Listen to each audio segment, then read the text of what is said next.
Can a noble dream become a silent crime if pursued on the wrong path?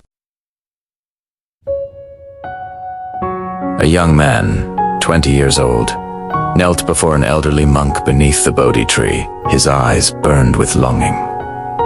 "I want to find the right path," he said. "I'm willing to leave everything behind. Please, let me be your disciple."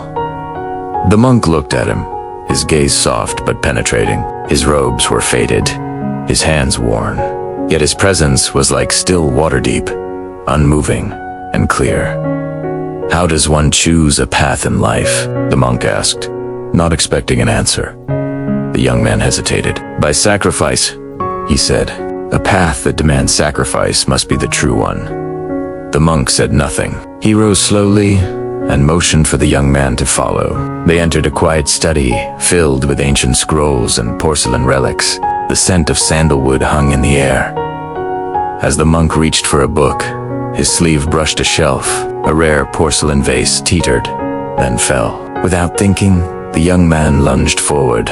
His body twisted awkwardly, and he caught the vase just before it hit the ground. But he landed hard. A sharp crack echoed through the room. His arm was broken. The monk knelt beside him, gently taking the vase and placing it back on the shelf. Then he looked at the young man, who was pale and trembling. "You saved the vase." The monk said, "Yes," the young man whispered, clutching his arm. "But you broke yourself." The monk poured tea and handed him a cup. The young man drank slowly, wincing with each movement. "Which sacrifice is greater?" the monk asked. "To let the vase shatter, or to break your arm, saving it?" The young man stared at the floor. "I don't know." The monk nodded. "Then do not let sacrifice guide your choice. The path is not chosen by how much pain it demands, but by how deeply it allows you to live." They stepped outside. The wind stirred the bamboo.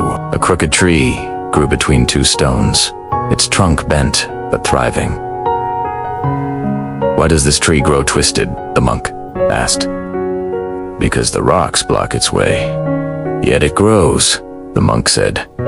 "Not by force, not by breaking through, but by bending, by adapting. It reaches the sun not through sacrifice, but through compromise." The young man looked at the tree, then at his arm. Something shifted inside him, not a revelation, but a quiet awakening. Final reflection: a path is not true because it demands suffering. It is true when it allows you to walk it without losing yourself. Sacrifice may open the gate, but compromise walks the road. The right path is not the one that breaks you, it is the one that shapes you gently, like water carving stone. Questions for self-inquiry. Am I chasing a dream that harms more than it heals? Is my sacrifice serving truth or ego? Have I mistaken pain for purpose? What do I lose in the name of what I seek? Can I bend without breaking?